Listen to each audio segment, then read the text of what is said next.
The best mental map I've found for enjoying your life is to view it as a game and to use that map to steer yourself towards positive territory or more specifically positive experiences. Within the great game of life, there are many mental maps you can use, not just for happiness but for clarity. And alchemy is one of those mental maps. Even though it fell out of fashion with the intelligentsia a long time ago, the alchemists were the original chemists, and the end result of their experiments is what we call modern science. But that's only part of the picture.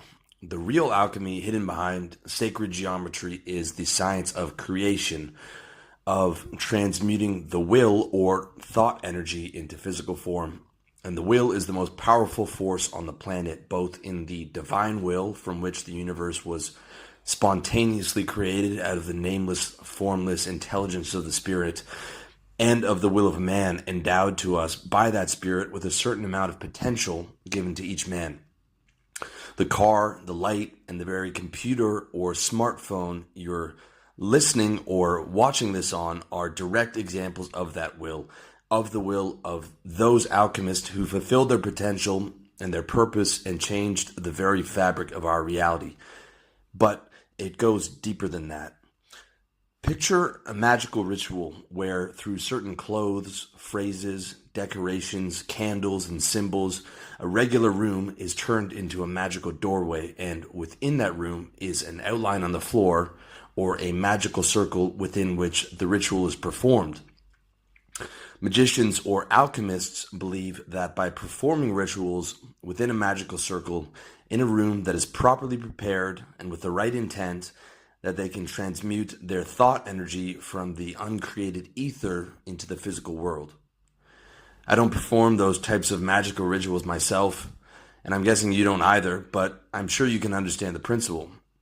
You might believe magic doesn't work and that candles and clothes and circles have no effect on reality.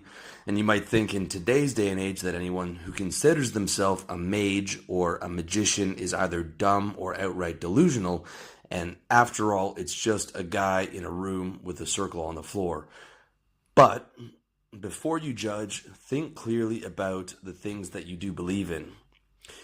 When you can see alchemy for the first time, you'll be shocked at how you missed it before and how many rituals you either perform or at the very least believe in. True alchemy is taking the concept of a thought or an idea and manifesting it into a magical object or event that has physical reality through the power of setting, ritual, and belief. Take the event of a Brazilian soccer superstar worth hundreds of millions, dressed in his national team's colors, scoring the winning goal in the World Cup finals in overtime to a stadium full of adoring Brazilian fans and billions of people worldwide watching the event on TV.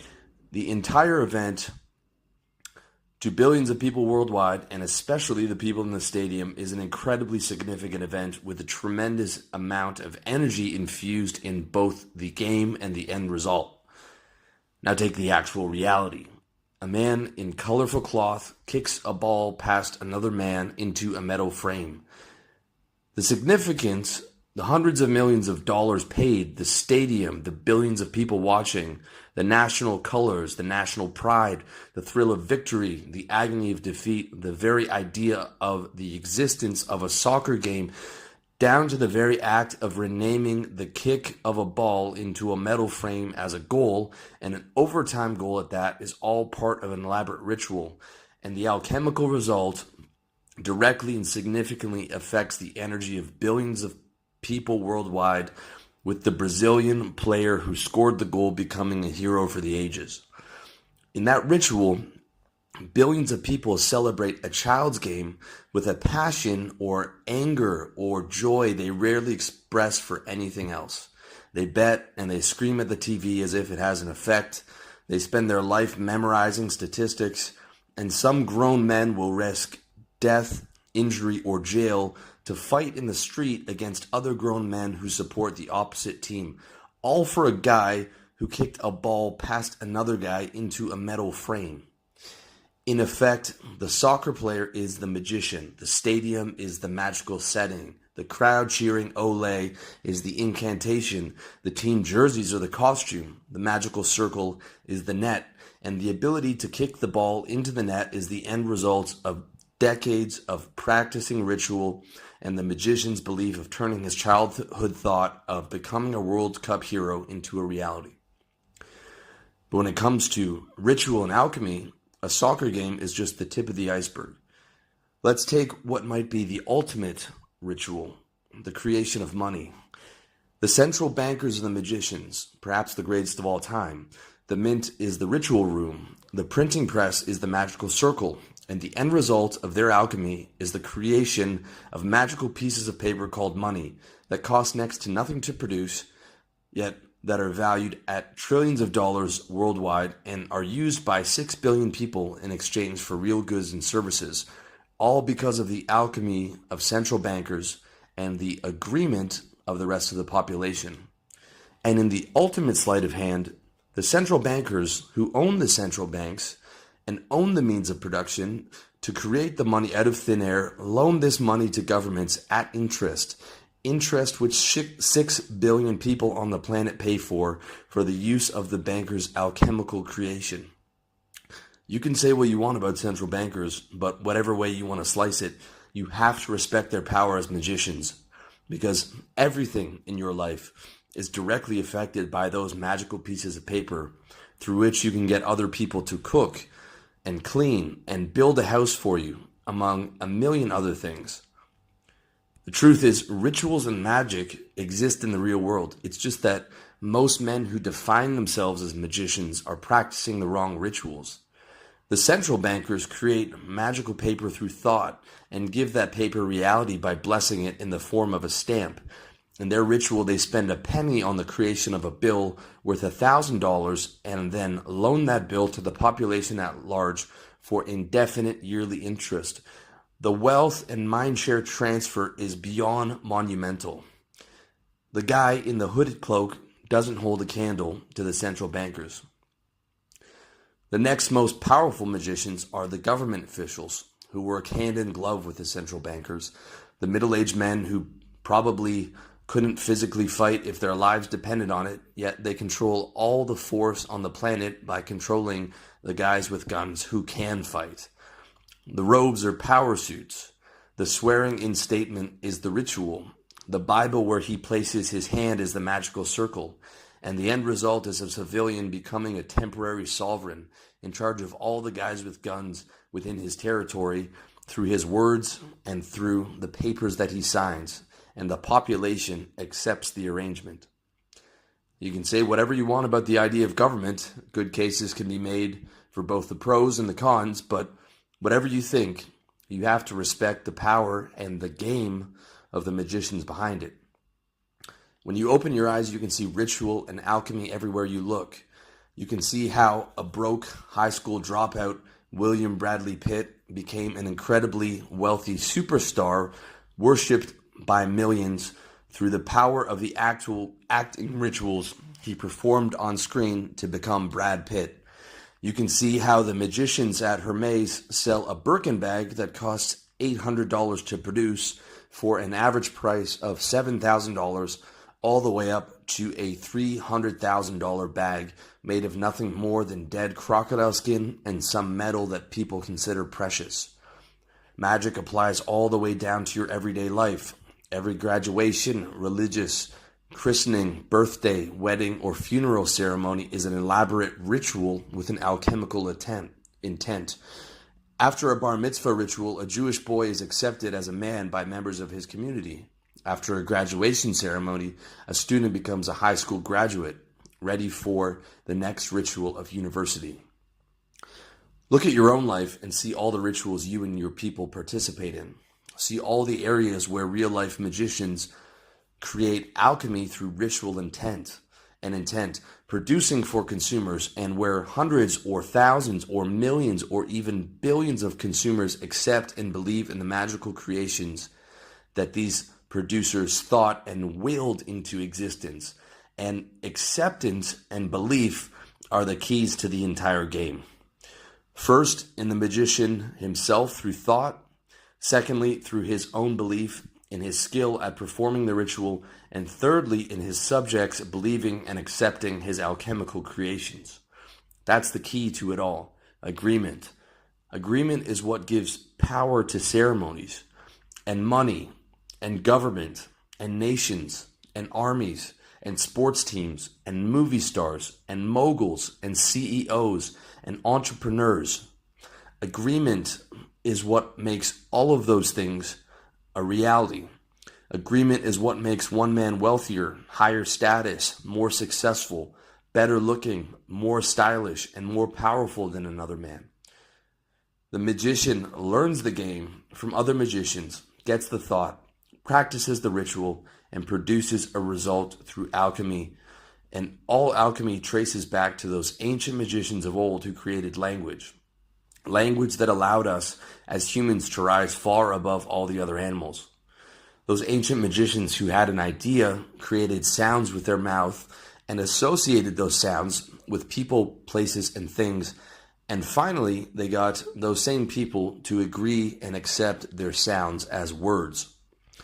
Imagine the reality of a chimpanzee who shares 96% of our DNA, yet they've never spoken or even thought one single word. Just imagine their inner monologue for a second with no words, nothing but images and sounds. This is the power of agreement in words. Without words, our world in our inner life would be no richer than a chimpanzee's. It's all a word game, and you're playing it right now by listening to or watching me speak. That's why the Bible says, in the beginning there was the Word. If you truly want to optimize your life and fulfill your potential and become the most powerful alchemist you can, recognize that agreement is the key to the whole game. And the more agreement you have, the more powerful you become. It all starts with a thought you pull from the ether with your will. A thought where you first get agreement from yourself that you can manifest that thought into reality. And then it's about studying the great magicians, learning and practicing and refining your ritual. And finally, it's about using alchemy to get agreement from others that your creation is a reality. Becoming an alchemist means becoming a master at agreement. Everything you want in life comes from other people agreeing to give it to you. Money, sex, love, friendship, influence, fame, you name it. It all comes from agreement. But a ritual with black robes enchanting is not the most efficient way to get what you want. And to be honest, on a psychic level, I don't like the idea of involving myself in any ritual that seems dark and secretive. I prefer to stay in the light. And luckily for me and for you, you don't need to sit around in a dark room all day chanting to get what you want. It's much better to wake up early and perform your workday ritual in the sunshine, honing your skills and sharpening your intent so that through alchemy of your entrepreneurial ritual, you can manifest money. Because say what you want about money and how it's created, without it, you're on the streets. And with it, you either solve or dramatically reduce every other problem you have. It's an ugly truth, especially when you understand how money is created, but it's a truth nonetheless. In the word game of life, the magical paper called money is an absolute necessity, and the more of it you have, the easier your life will be. If you're going to spend your workday mastering any ritual, master the entrepreneurial ritual. The employee ritual rarely gets you paid what you deserve, and at best, you're an assistant to a magician. Now, without money or marketable skills, an apprenticeship might be useful, but recognize that every Forbes 500 member is an owner, and in almost all cases, it's ownership of a single company that made them the bulk of their fortune, from Apple to Berkshire to Google. To become an entrepreneur, you study the great magicians and how they produce capital. You study the ritual of sales, marketing, and product creation. You refine your ritual over time, learning from your mistakes. You study consumers and see what gets their agreement. And ultimately, you develop the wardrobe of an entrepreneur. You create the ritual of a business. You learn the magical words of salesmanship, and you stand inside the magical circle of creation and produce your product or service. And through the intent behind your alchemy, you bring that product or service into existence through the agreement of your customers and clients. And you can be shocked at what you create when you devote yourself single-mindedly to the alchemy of business. I went from being a salesman at a job I hated to a content creator at a business I own and love. And since I started the ritual, millions of people have listened to my words worldwide, and thousands of people have paid me money to read my words, listen to my words, or watch me speak my words. And you have the potential to do the same. And not just in business, but in all areas of life. It comes down to a thought, to learning the game, to refining your game, and ultimately getting what you want through enough intent and action that other people give you their agreement. And the best way to get that agreement is by adding value. In the game of life, there are 3 ways to get people to agree to give you what you want: force, theft, and adding value. Of the 3, adding value is white magic. Theft and force are black magic, unless used in self-defense or the defense of your people. At this point, you might be wondering where I stand, and I'll tell you I try my best to stay on the right-hand path. I've studied the left-hand path, but I don't like where it leads in this life, and I'm scared to think where it takes you after you die. Crowley died a fat, penniless drug addict. Mussolini was hung by his ankles in the town square, and Madoff is rotting away in jail. Sure, many people get away with their dirty deeds and their black magic, but they live every day in fear of attack or of getting caught, and their deeds come back to them in other ways, in lawsuits, in broken marriages, in drug-addicted children, and in unhappiness, despite all the trappings of success. And God only knows where they go after their time is up in this world. It's easier to be happy by adding value, instead of relying on theft and force. You don't have to worry about getting caught or getting shot. You don't have to mistrust everyone in your inner circle, waiting for the smallest sign of betrayal because you chose to play a game where a loss means death or jail, and because you chose to surround yourself with good people instead of a den of vipers. Instead, life is better when you choose to play the game of adding value to get agreement. You can live in peace and ease, knowing the more value you add, the better you do, and the more people you help. In my experience, the happiest people I know are the people who live their life to add value to others. And I don't think you have to sacrifice money and clothes and women and influence. I think you can have all those things and still walk on the right-hand path, just as long as you get those things by adding value instead of using force or theft. Just don't get caught in the trap of worrying about what other people are doing.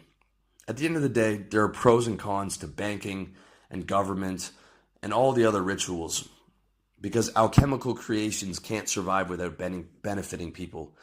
And although I don't like some of the things about how the world is run, I also recognize I get a lot of benefit from people agreeing to the existence of things like banks and government and money. For me, life is an endlessly fascinating game, and I prefer to look and learn instead of being angry. I look for insight and to understand other people's games, to study the magicians, whether good or bad, and to learn from them equally. To study what gets agreement, and ultimately to take that knowledge to add value to my life and the lives of my people. Knowledge itself isn't evil, it's the intent and the actions of the alchemist that matter. As far as the power of your personal alchemy goes, there are limitations. Chances are you couldn't play in the NBA no matter how hard you tried, but I bet you can build a 6-figure business. And if you already have one, I bet you can double your income in a few years, if not less, if you crystallize your intent and refine your ritual. The same applies to your health, wealth, relationships, and lifestyle. When you're committed to your rituals, when you're disciplined, and when you refine your will and apply your intent to manifest what you want in your reality. In the past, my true potential always surprised me. At one point in my trading career, I struggled to make $1,000 in a month. By the same time, the next year, I'd made $100,000 in a month. In sales, I had to manifest $40,000 a month in revenue with no more than a phone and an internet connection to keep my job. And now, I'm the guy on the other end of the screen, and I get paid for nothing more than my words. It's all alchemy as far as I'm concerned, and the more agreement I get as an authority, the more I recognize the power of the ritual and the malleability of reality. And the same is true in your life as long as you commit to getting what you want. So in short, commit to your goals, study the masters, recognize game, refine your ritual, crystallize your will, and use your intent to become an alchemist in the great game of life. Commit to applying your potential in all areas of your life and do it the right way by adding value. And ultimately, you'll create a happier life for yourself and for the people you touch.